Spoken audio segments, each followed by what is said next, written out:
77 years ago, a British barrister, Sir Cyril Radcliffe, arrived in India. He redrew the South Asian map on a piece of paper. The same redrawn map was rushed through on Earth. What followed was a catastrophe. In 1947, the subcontinent was divided, but to date, no perpetrator of that catastrophic division has been held to account. Of late, however, we are seeing that some sort of reconciliation efforts are being made at the community level. We are joined in by Professor Tridivesh Singh Maini, who has closely followed these reconciliation efforts and even has written a book and a lot of articles about them. Thank you so much, Professor Maini, for joining us. Sat Shri Akal, Harmeet. Thank you so much. Thank you again for giving me this opportunity. So my first question to you will be, how do you see this growing interest in the partition, given that quite a few decades have passed when the subject of the partition had almost faded from the mainstream media or from the mainstream discourse in the subcontinent? See, there are a couple of things we need to bear in mind. The first is that as far as the literature is concerned, soon, maybe even within the first decade, you also saw some movies, some literature relating to partition. But we just need to, one fact which has been made by many scholars and is very important, that a lot of even the scholars themselves who had been through, partition, they still had not got out of the trauma. So what emerged was largely fiction, or you saw novels coming out of it. In the last about 2.5, 3 decades, there has been a major change that now you are seeing a lot of efforts where the oral history, that is the word of mouth, which is very important in our part of the world, interviews with survivors, that they are being utilized more effectively. So that is the Give us some examples. Give us some examples, please. Okay, so one is you obviously have books like, The Other Side of Silence by Urvashi Butalia, which was an important work. After that, you see numerous books which have come out. Then you have the outside the academic sphere, you also have what is called the 1947 Partition Oral History Archive, which is a collection of interviews. I think thousands of interviews have been sort of collected. Then now you have YouTube efforts, initiatives also, which is the Punjabi Leher is a very important initiative where there are interviews with survivors on the other side of in West Punjab. So I think what has happened is that you see that there is a blend of various things. One, there's a realization that generation is withering away. So anybody who was even 10 at that time, today's 80s, in the late 80s, 87, 88. So there's a realization that you need to record this history, which was there earlier also, but now there is an urgency. Second, you also have sources now. You have more resources to make, sort of, as I said, technology is a major, you can do interviews online. You don't have to be physically present. So that is helping the whole sort of narrative. So technology also has played a very important narrative. And then the diaspora also, whether it's scholars, whether it's civil society members, they have also played an important role in giving a push. Now, just one more point I'd like to make. There is no reconciliation, which is, some of these efforts are aimed at reconciliation, but I don't think there can ever be any perfect reconciliation, but healing has taken place over a period of time. And probably some sense of empathy is also beginning to come about in people. But why is it that all these efforts, which are partly aimed at, or maybe aimed at reconciliation, but are not there yet, have not yet been mainstreamed? What's the reason for that?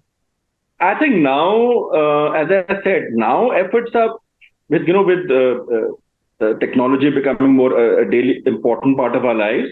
Now the efforts are getting more attention, certainly. So, but it's like people like us who follow these efforts, right? Right. We see them.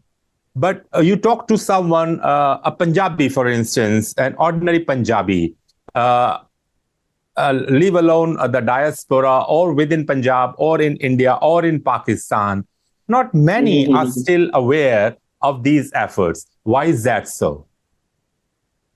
Yes, I think that is a valid point. Probably there should be more. I think because while efforts have been made to broaden this space and to reach out to a wider cross section of people, still it probably gets restricted. I would not no longer say only the academics to academia, but probably sections of civil society. It probably Hmm. needs to broaden its scope, and some efforts are targeted towards that, towards increasing the awareness. The other thing is also that it's also, I think it's the generational shift which has taken place. So some individuals obviously are showing interest, but there are others probably, as I said, it's also generational shift. It's also personal interest or inclination. So these certainly, I think there needs to be some more efforts need to be made to ensure that a larger, the larger community also they show greater interest in this. But I think a beginning has been made in that sense Hmm. through the YouTube initiatives or Which collecting. was not even there before the dawn of social media. Exactly. Uh, Tell us something about your book, Humanity Amidst Insanity, which you co-authored. It's on the same subject, but tell us something more about it. What does it contain? So basically, there are interviews on both sides of the divide, and obviously, I had co-authors who were from Pakistan, and so they did the interviews of partition survivors on that side, and now I did the interviews here. Now, our focus was essentially on acts of Samaritanism. So let's say a Muslim had rescued a non-Muslim during partition, or a non-Muslim had rescued whether it's a Hindu or a Sikh who rescued a Muslim. So such stories. So there are 20 stories in all, 10 on each side. And the focus is on these things. Now, I think what emerged, obviously, one is if we get into the individual stories, it'll take very long, Hmm. but there are some very fine uh, nuances which often get missed out. When we talk about boundaries, when we talk about, so, I mean, I always say this, I mean, one of the interesting I would have probably not never come to know that how people actually on both sides, and this emerges from stories on both sides, is that nobody ever thought that boundaries would become the such a sort of dividing line and would become barriers. Especially people who are coming from West Punjab, they actually thought that the attitude was in the past also we've lived under so many rulers, foreign rulers, and somehow we managed. So these riots will last for a while, and then we'll come back. So that was the common. Nobody really thought. And today, when you look at borders, when you look at the geopolitics, when you look at conflicts and all that, that wasn't there. The second thing is there were even instances like people have, let's say, there was one case uh, which where an individual was asked to, he was a Sikh and he was asked to unfurl the flag of Pakistan. Of course, after that, then riots broke out and then he also had to leave. Then there were even, it's not only partition. We have also tried to look at the immediate years after partition, and there also there were quite a few. By the way, there were a lot of interactions, and in fact, today it's unthinkable. But a few years after partition, and right until 1965, the people-to-people interactions were actually quite substantial. We keep on looking at the European Union and other parts of the world, but even if we follow that model today in the region, I think we can actually move ahead.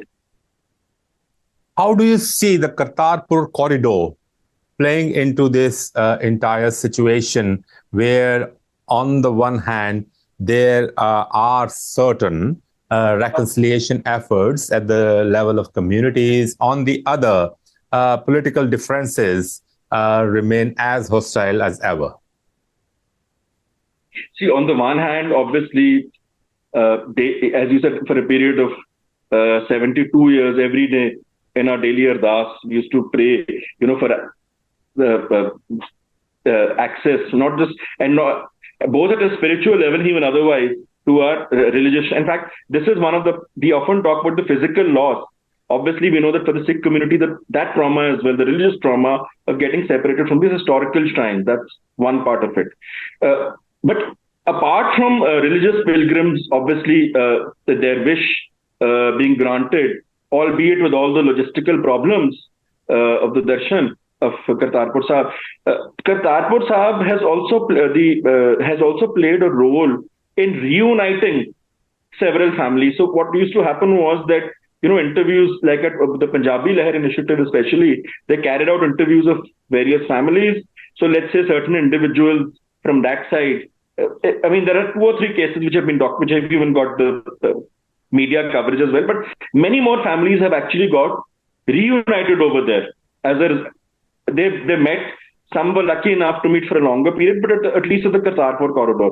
And it is also, and it's not just from both the Punjabs, but in certain cases, even outside the Punjab, also on this end, and from Punjab of that side, there have been families which have reunited. So I think the Kartarpur Corridor has a very important symbolic message. It's more than, obviously, there is the spiritual aspect and the religious dimension is very important, but also in terms for the whole region, for South Asia, I think in that sense it is very important. And what is also, in spite of all the strains and the tensions, this initiative went ahead. And I think that is also something which is very interesting. People can keep on being skeptical about it, but I think it has led to, in the last 2 to 3 years, there have been numerous, there have been instances of reuniting of families. On the other, even the demand for easier access to other religious shrines has grown. And also, there is also a growing demand that people over a certain age should get, visas on arrival. This, I think, about a decade ago, this had gone ahead. Probably a few people even managed, 1 or 2 people probably managed to use this, and the people over the age of 65 can get a visa on arrival. But that there is a growing clamor for that as well. That people over who born pre-partition should, for them, getting the visa should be far easier. So that is Just tell me one thing. Let me talk about the Punjab region, the undivided Punjab, or as a matter of fact, Bengal as well.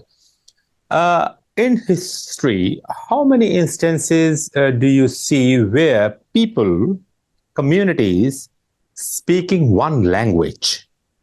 It was Punjabi. The Hindus, Muslims, and Sikhs would speak Punjabi. They still do in that region, and so is in Bengal, where these communities turned against each other to an extent of wiping out the other side. How many examples historically are there of this level of antagonism within communities speaking one language? Common language. First of all, I don't think there's a direct. People do try to compare with, the often examples are brought in from the Middle East, from the West. It's very tough to draw a direct parallel with this situation. It's unparalleled, actually. And that is why it's peculiar that it has not got the importance which it should have got, in not just in the narrative of South Asia, but in the narrative of the global narrative per se. That's one point. The second part, I would just like to draw your attention that, it's a lot of suffering happened, all that happened. But within this, we must also look at certain, and these have been brought up by various writers. It's, many a time in certain instances, it was not the people who were living together, the locals necessarily, there were people come, let's say somebody's coming, people were coming in from India and they had suffered from the Indian side. Similarly, if people were going from this side, from West Punjab, if they go to East Punjab, and they had suffered and obviously there was a sense of sometimes the riots actually built up not through the locals, what I'm trying to say, it's people who've suffered the angst and the pain who've come suddenly, and that leads to the acrimony and tension. So, in fact, in this book also, that's what we try to say, that there were instances of neighbors or people who lived close by, not forgetting basic, your humanity and also again, the conversation will become longer. Even if you look at the you spoke about the British role in partition and how the role of Cyril Radcliffe. There's even a poem which has been written about how he had no understanding of this region and he was given this task. We also need to look at the administration and the role of the British as well in especially when these riots were happening and how they were handled. So these are some of the points. But yes, I mean, I think what your broader point is well taken. Nobody would have imagined. See, Bengal, again, the dynamics are very different from Punjab. But here, I think historically, the communities had lived together. It was one economic unit. It was one cultural unit. Nobody could, sort of think of one is the riot, the violence part. Nobody could even think that this sort of division would take place because it shook the whole, not just Punjab, but indirectly the whole region got impacted because obviously, the cities like Lahore, it was an educational hub. It was important. Karachi was important. And, if you look at the pre-partition routes, the geographical routes, and within South Asia itself, you had a sort of mini Silk Road. One is the access to Central Asia, the other is all this.